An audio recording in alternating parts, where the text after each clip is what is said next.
Hello everyone, this is Sagar sir. I welcome you all to my YouTube channel. कैसे हैं आप सभी बच्चे? सब लोग बहुत अच्छे हैं, खुश हैं, बढ़िया से रह रहे हैं। चलिए, अच्छी बात है। तो सागर सर आपके लिए फिर से वीडियो ले आए हैं। ये वीडियो किसके लिए बहुत ज़्यादा खास होने वाली है? 10th क्लास के बच्चों के लिए, चाहे वो आप 2020 और 21 वाले हो, चाहे वो 19-20 वाले कंपार्टमेंट वाले बच्चे हो। बेसिकली कंपार्टमेंट वाले बच्चे जरूर देख के जाइएगा इन वीडियोस को, क्योंकि खास आपके लिए वीडियोस बन रही हैं। क्योंकि 20 और 21 वाले बच्चे तो पढ़ ही रहे हैं, पर ये वीडियो कंपार्टमेंट के बच्चों के लिए बहुत ज़्यादा खास है। तो उन्हीं के लिए मैं ये प्रिपेयर कर रहा हूँ जल्दी से जल्दी। तो सभी बच्चे मेरी 15 चैप्टर की वीडियोस इंपॉर्टेंट क्वेश्चन के साथ जरूर देखिएगा। आप लोगों का बहुत फायदा होगा, आप लोग गारंटीड पास होंगे, सागर सर का प्रॉमिस है। चलिए स्टार्ट करते हैं आज की video. Chapter chemical reactions and equation, class 10 science के बच्चों के लिए। सभी जुड़ जाइए मेरे साथ और स्टार्ट करते हैं अपना chapter chemical reactions and equations. देखिए बच्चों, पहला क्वेश्चन क्या है? Define rancidity of food, right the methods of its prevention. बच्चों, रेंसिडिटी ऑफ फूड क्या होती है? आपको पता है कि जो आपका खाना है वो, उस खाने के अंदर क्या होता है? फैट्स एंड ऑयल्स होता है। उसका क्या हो जाता है? ऑक्सीडेशन हो जाता है। ठीक है, क्या हो जाता है? ऑक्सीडेशन हो जाता है, जिसकी वजह से क्या होगा? उसके अंदर बैड टेस्ट और बैड स्मेल हो जाएगी, जो कि अनफिट हो जाएगी ह्यूमन हेल्थ के लिए। क्यों? क्योंकि उससे फूड पॉइजनिंग हो जाएगी और हमारी बॉडी के अंदर डिसीज क्रिएट होगी। ठीक है, पेट में दर्द स्टार्ट हो जाएगा, तो हमारे हेल्थ के लिए कैसी हो जाएगी? अनइफेक्टिव हो जाएगी। उसे प्रोटेक्ट करना है आपको, प्रिवेंट करना है। तो method of preventing rancidity by keeping the food in refrigerator, by keeping the food in airtight container, by keeping the food away from light और by adding antioxidant। तो तीन तो आपको समझ में आ रहे हैं बच्चों। ये एंटीऑक्सीडेंट्स क्या होते हैं? ये वो केमिकल्स होते हैं जो आपके फूड मटेरियल्स को ऑक्सीडेशन होने से बचाते हैं, and that is called antioxidant. और उसका एक नाम याद करेंगे, BHA, ब्यूटिलेटेड हाइड्रोक्सी एनिसोल। ठीक है बच्चों। Now question number 2. Decomposition reaction require energy either in the form of heat or light or electricity for breaking down the reactants. Write one equation each for decomposition reaction where energy is supplied in the form of heat, light and electricity.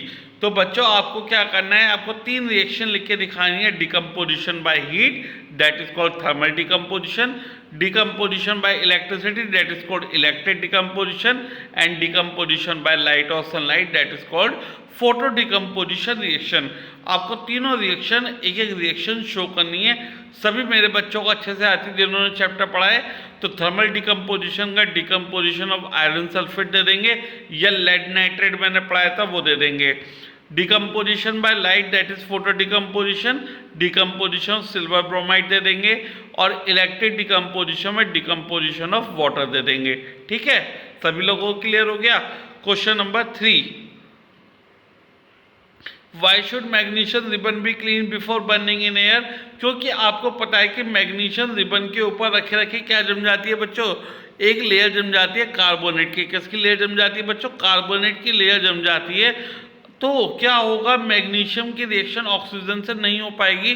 तो पहले हमें क्या करना पड़ेगा? Magnesium ribbon को sand paper से clean करना पड़ेगा, ताकि ऑक्सीजन की रिएक्शन मैग्नीशियम के साथ हो पाए और आपका magnesium oxide white dazzling flame वाला बन पाए।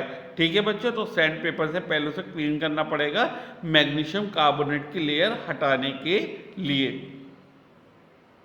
Question number 4.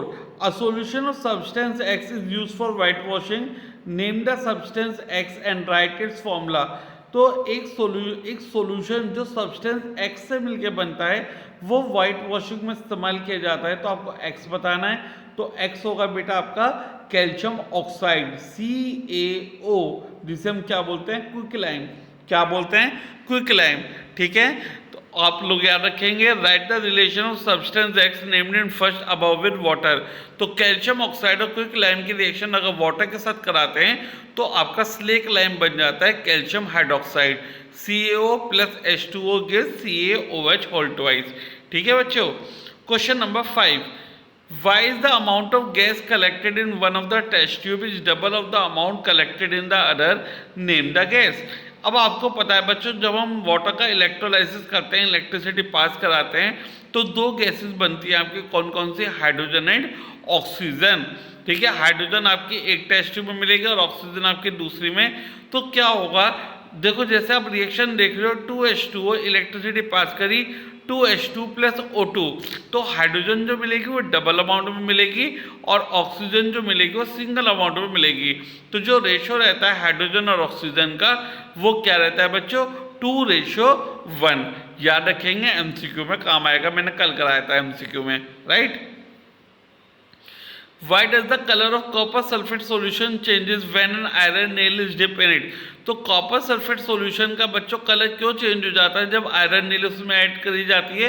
क्योंकि डिस्प्लेसमेंट रिएक्शन हो जाती है बच्चों। आयरन जो होता है वो ज़्यादा रिएक्टिव होता है एज कम्पेयर टू कॉपर, तो कॉपर सल्फेट में से कॉपर को डिस्प्लेस कर देगा और खुद जाके अटैच हो जाएगा। तो जो ब्लू कलर का कॉपर सल्फेट था वो लाइट ग्रीन कलर के आयरन सल्फेट में कन्वर्ट हो जाएगा और कॉपर एलिमेंट या मेटल आपका अलग हो जाएगा। समझ में आ रहा है? नोट्स आपकी स्क्रीन पे लिखे हुए हैं। नाउ क्वेश्चन नंबर 7 देखिएगा। Why are decomposition reaction are just opposite of combination reaction give reaction also? सभी मेरे बच्चों को सबसे पता है, ये मैंने थ्योरी में पढ़ा दिया है। डिकम्पोजिशन रिएक्शन वो होती है जिसमें सिंगल रिएक्टेंट होती है, दो या दो से ज़्यादा प्रोडक्ट होते हैं। कॉम्बिनेशन रिएक्शन वो होती है जिसमें दो या दो से ज़्यादा रिएक्टेंट होते हैं और सिंगल प्रोडक्ट होता है आपका। तो हो गई ना डिकम्पोजिशन रिएक्शन, कॉम्बिनेशन के उल्टा और अपोजिट। ठीक है, तो नोट्स सभी के स्क्रीन पे लिखे हुए हैं, आप लोग सब यहाँ से कॉपी कर लें अच्छे से। ओके, कोई किसी को प्रॉब्लम नहीं है, लाइक जरूर कर देना वीडियो अगर समझ में आ रही है तो। समझ में आ रही है? Oils and fat containing food items are flush with nitrogen. Why?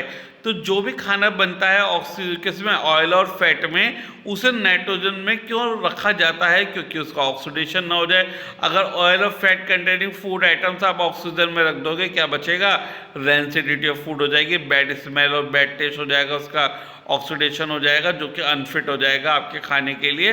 तो आपको क्या करना है? उसे प्रोटेक्ट करना है, तो इसलिए नाइट्रोजन में फिल्ड अप करते हैं। जैसे आपको पता है पोटैटो चिप्स पैकेट हैं तो उनके अंदर गैस भरी हुई होती है, कौन सी गैस होती है? वो नाइट्रोजन गैस होती है, ताकि उसे ऑक्सीजन से प्रोटेक्ट किया जा सके। ठीक है बच्चों। Question number 9, why is respiration considered an exothermic reaction? क्योंकि एनर्जी प्रोड्यूस होती है। अब रेस्पिरेशन जो हम सांस लेते हैं उससे क्या होता है? उससे ऑक्सीजन आपके कहाँ जाती है? आपके शरीर में जाती है ऑक्सीजन, जिसकी वजह से जो खाना आपने खाया है वो डिकम्पोज होता है। ठीक है, ग्लूकोज आपका डिकम्पोज होता है किस में? कार्बन डाइऑक्साइड, वाटर और एनर्जी में। तो एनर्जी रिलीज करने के लिए रेस्पिरेशन का प्रोसेस जो होता है वो एक एक्सोथर्मिक प्रोसेस होता है, क्योंकि एनर्जी रिलीज होती है इस प्रोसेस के दौरान। सही बच्चों को समझ में आ रहा है? बोलिए हाँ या यस, एक ही बात है, yes. Why do we apply paint on iron articles? आपको पता है to prevent them from rusting. तो रस्टिंग से प्रोटेक्ट करने के लिए हम लोग क्या करते हैं? आयरन आर्टिकल को पेंट करते हैं। तो जो भी रस्टिंग का जो प्रोसेस है वो उस पेंट करे हुए आर्टिकल के साथ हो, मतलब पेंट के साथ हो जाएगा, आर्टिकल के साथ नहीं होगा। ठीक है, तो आपका जो आयरन आर्टिकल्स है वो प्रोटेक्ट हो जाएगा। पेंट आपका चाहे खराब हो जाए, आप दोबारा से पेंट कर लेंगे उस सरफेस को, राइट। तो क्या होगा? आपका आयरन सालों साल चलता रहेगा और जो भी आपके हैवी स्ट्रक्चर्स हैं वो आपके क्या रहेंगे? प्रोटेक्टेड रहेंगे और सिक्योर्ड रहेंगे और सेफ रहेंगे। तो सही बच्चों को समझ में आ गया, why do we apply paint on iron article?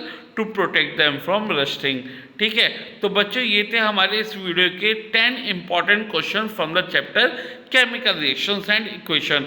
तो ये आप लोगों तक रोजाना पहुंचते रहेंगे 10 important question from each and every chapter, पहले हाफ ईयरली और तुरंत बाद आपके बोर्ड एग्जाम्स के लिए।